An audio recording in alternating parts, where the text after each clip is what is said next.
So as I speak those last words, know that your perceptions do return to the campaign, not within Latveria, but instead once again seated at the table in the little room.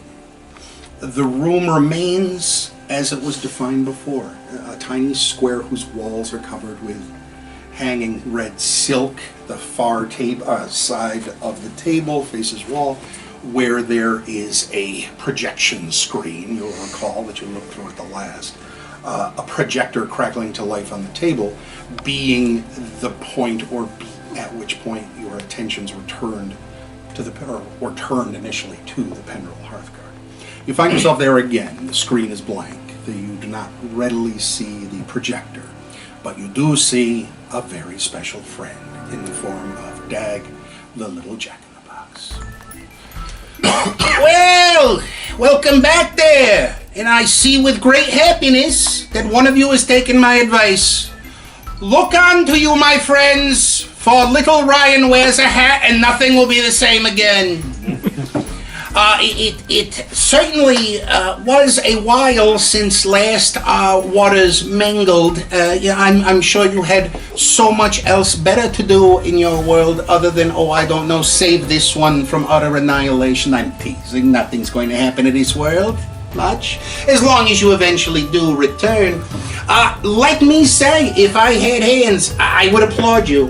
What you have accomplished thus far, I'm very impressed. The defeat of that Whiplash character, that's no easy feat.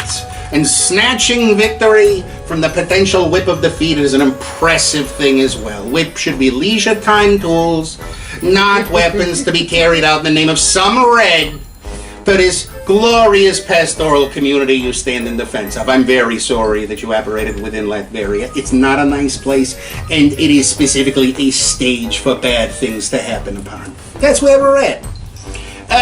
You have already manifested a permanent ability, and I applaud you for that as well.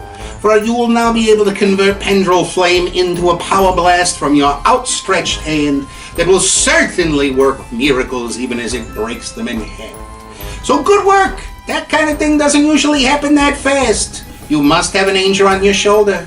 An angel who looks suspiciously like a clown jack-in-the-box. Comes wistful and stares to one side. So I welcome you back. Some time will have passed upon the world proper when you pass fully through the moon gate, of course, but you will find that a much smaller window of time passed than the one that you enjoyed in your hideous world of complicated shoes and televisions.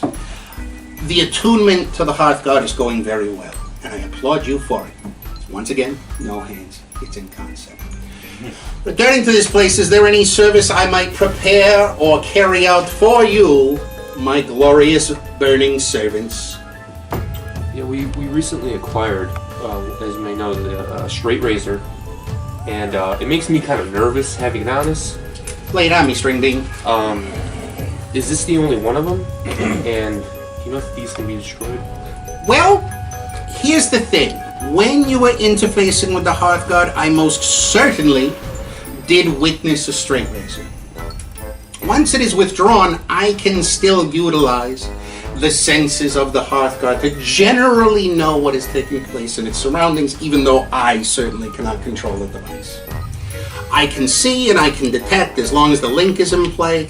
The moment you are referring to, I believe, is when the cask fell apart in your hands and there was a metallic tool within. Upon your exempt from the perceptions of the Hearthguard, it no longer appeared as a straight razor. It appeared within the palm of the Hearthguard as a jagged piece of violet stone.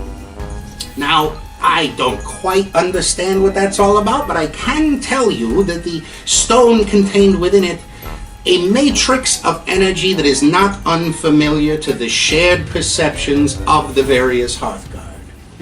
The energy is very similar to the very flame that powers your Hearthguard, the Pendrell Flame. It is its opposite number. It is the violet flame.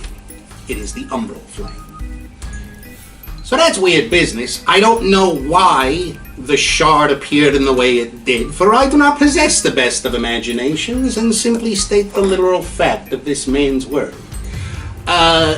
It's probably something to do with the fact that you people are real in your minds when faced by something the mind can't filter, saw something perhaps symbolic or totemic of what you were actually looking at. Or maybe not, I don't pretend to know. I know hats, though. Know the next one, kid. Hat on you. Is it the first time we've encountered umbral shards throughout this land since this dawn of heroes? No, it is not. And I will say as well that once I detected the matrix within Latveria, there are pinpoints of the same umbral energy surging through various locations, not only in Latveria, but throughout the so-called transient dominion. The whole area is being broken apart by any number of different factions, as you now have some sense of. All of them seem to be making efforts to mine and dig at the face of the wild places of Latveria. And it seems to me that all of them have some keying or presence of umbral shards in their quarter, if I'm being clear enough on that matter. Do I know that they're seeing razors? I don't. But if you choose to look upon my theory that has something to do with your gray meat, then certainly it speaks for some of the motivations. Any other questions or concerns, even if they seem trivial, now is the time to make them. What should we do with the emerald shard? Keep it to a duck! I don't know! You're why you're here! You gotta figure out those things for yourself! What? Indeed! Dad. You should be thanking your lucky stars, sir, that I gave you the opportunity to put a hat on your head. Because now you work. Now you're not disgusted. You said you knew of other ones that had been found and that you have a connection with all the other Pendulum Knights. I was just curious if you knew what they had done with them. Well, curiosity killed the cat, kid. Never forget that. But yes, other groups have found them. And yes, they are out there. What have they done with them? Well, there is a place across the ocean. It is a headquarter of sort for Hearthguard. In ancient times, when the Vikings were making their efforts to travel out into the unknown waters, a fellow by the name of Leif Erikson is widely attributed to finding North America in some fashion or another. One of the first settlements within the area that history refers to as Vinland was a place called Jordath. The other heroes, the late and lamented defenders, the other Hearthguard, those that are in that part of the world made a headquarter of sorts of this place, for that place is special. There is a weird magic that runs through it, a weird science. A Hearthguardsman found that he could attune to the energies of Jordath, having been there, and from that point on, whenever he needed to, he used the flame to recall himself to Jordath.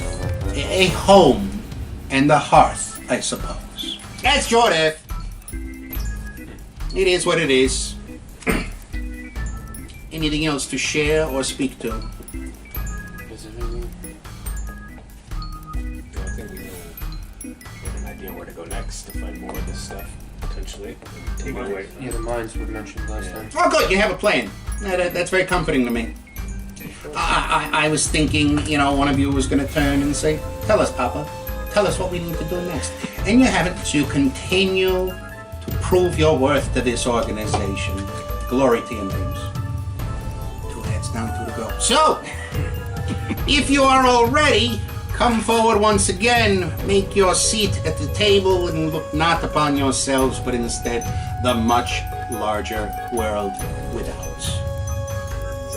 And so, assuming some level of narrative, you once again go forward and each sit at one of the chairs at the table.